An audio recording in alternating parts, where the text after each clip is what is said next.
자, 그러면 이번에는 저희 뉴스에서 경제 뉴스들 살펴볼 시간인데요. 어떤 내용들 준비를 하셨을까요?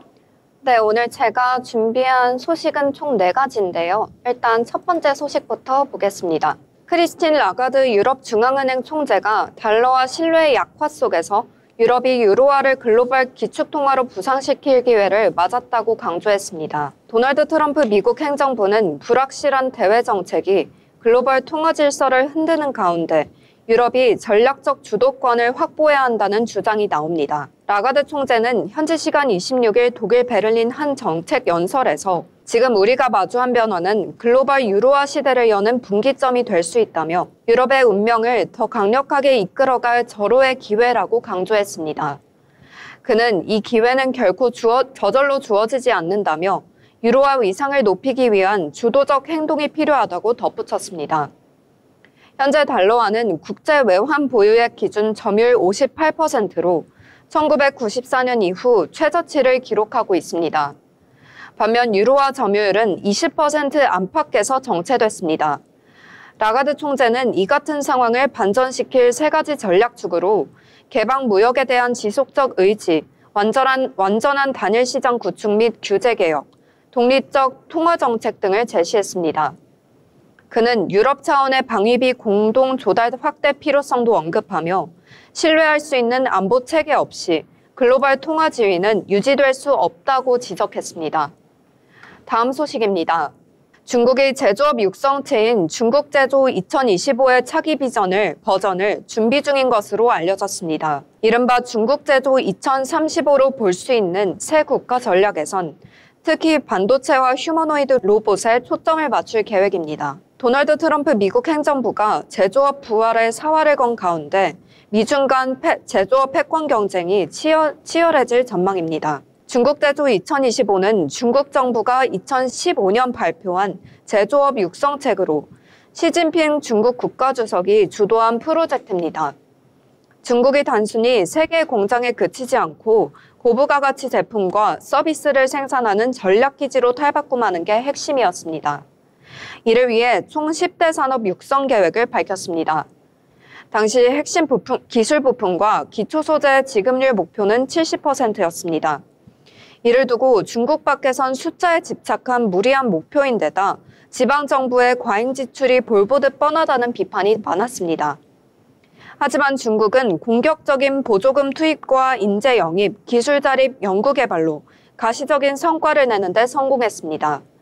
최근 홍콩 사우스차이나 모닝포스트는 당시 중국 정부가 제시한 260여 개의 목표와 달성률을 분석한 결과 트럼프 2기 행정부 출범 시점에 목표율이 86%에 달한 것으로 나타났다고 전했습니다. 올해 말 기준으론 대부분 목표가 달성될 것이란 예상도 내놨습니다.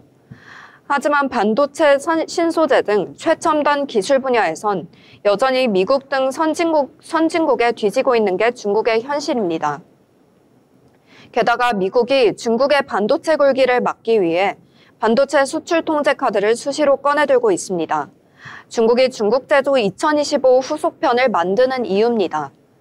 아직 초안이 나오지 않았고 내부적으로는 논의하는 단계지만 중국 제조 2025와 달리 여러 산업군을 한 번에 키우지 않고 반도체 제조와 휴머노이드 로봇 등 소수의 첨단 기술 산업에 국가 자원을 집중할 방침입니다. 중국 정부는 이와 함께 내년부터 시행할 중장기 경제성장 로드맵 15차 5개년 계획도 마련하고 있습니다. 계속해서 다음 소식입니다. 도널드 트럼프 미국 대통령이 유럽연합에 다음 달 1일부터 부과하겠다고 경고한 50% 관세를 7월 9일까지 유예한다고 밝혔습니다. 유럽연합과의 관세 협상에 불만을 표시하며 관세 인상 등 기습 통보한 지 불과 이틀 만에 입장을 바꿨습니다. 유럽연합과 미국 간 서비스 무역 수지 등의 입장 차이가 커 향후 협상에서 난관이 예상됩니다. 이번 발표는 트럼프 대통령이 유럽연합에 50% 관세 부과를 경고한 뒤 이틀 만에 나왔습니다. 트럼프는 지난 23일 유럽연합은 무역에서 미국을 이용해 먹으려는 목적으로 만들어져 상대하기 매우 까다로웠다며 관세 협상과 관련한 불만을 제기했습니다. 이어 그들의 강력한 무역 장벽, 부가가치세, 터무니없는 기업 처벌, 처벌, 비통화적 무역장벽 통화 조작, 미국 기업들에 대한 부당하고 적지 않은 소송 등은 매년 미국과의 무역에서 2,500달러 이상의 적자를 초래했다고 강조했습니다. 이번 관세 유예를 두고 유리한 협상 고지를 점하려는 트럼프식 엄포가 발휘됐다는 분석이 나옵니다. 다만 유럽연합은 미국 의도에 휘말리지 않겠다는 뜻을 분명히 하고 있습니다. 셰프초비치 집행위원은 위협이 아니라 상호 존중을 토대로 이뤄져야 한다고 강조했습니다. 나아가 지금까지 유럽연합과 미국 간 극명한 입장차를 고려할 때 차후 협상에서 돌파구가 나오긴 어려울 것이란 관측도 제기됩니다. 마지막 소식입니다. 제롬 파월 미국 중앙은행 의장이 모교인 프린스턴대 졸업생들에게 대학은 중요한 국가의 자산이라며 민주주의 수호를 당부했습니다. 현지 시간 25일 파월 의장은 프린스턴대 졸업식 축사에서 우리는 과학혁신과 경제 역동성을 포함한 여러 방면에서 세계를 선도하고 있다며 우리는 훌륭한 대학들은 세계가 부러워하는 대상이며 중요한 국가자산이라고 말했습니다. 또한 졸업생들에게 위험을 감수하고 공직을 고려하며 신중하게 자신의 진실함을 지키라고 당부했습니다. 도널드 트럼프 미국 행정부가 미 명문대를 압박하는 가운데 파월 의장이 축사에서 민주주의를 언급해 눈길을 끌었습니다. 트럼프 행정부는 반유대주의 근절 수용 등 교육 정책 변경 요구를 거부한 하버드대를 상대로 연방 지원금 지급을 중단하고 외국인 학생 등록 자격을 취소하는 초강수를 뒀습니다. 이날 트럼프 대통령은 하버드 대학 재학 외국인 학생의 국적과 이름을 공개하라고 촉구했습니다. 파월 의장도 트럼프 행정부에서 금리 인하 압박을 받고 있습니다. 트럼프 대통령은 이달 초 금리를 3회 연속 동결한 파월 의장에 대해 너무 늦는 제롬 파월은 아무것도 모르는 바보라고 비난했습니다. 지금까지 경제 뉴스 요약해서 전해드리는 신문 브리핑이었습니다. 네, 여러 가지 글로벌 내용들 잘 정리해 주셨습니다.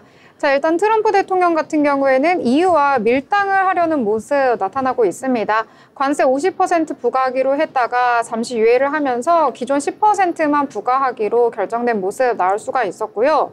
이 협상에서 진전이 없다라는 말과 함께 계속해서 EU와 함께 협상을 하고자 하는 노력 나타나고 있다라고 시장에서는 바라보고 있거든요. 이 부분까지 참고해 보시면 좋을 것 같습니다.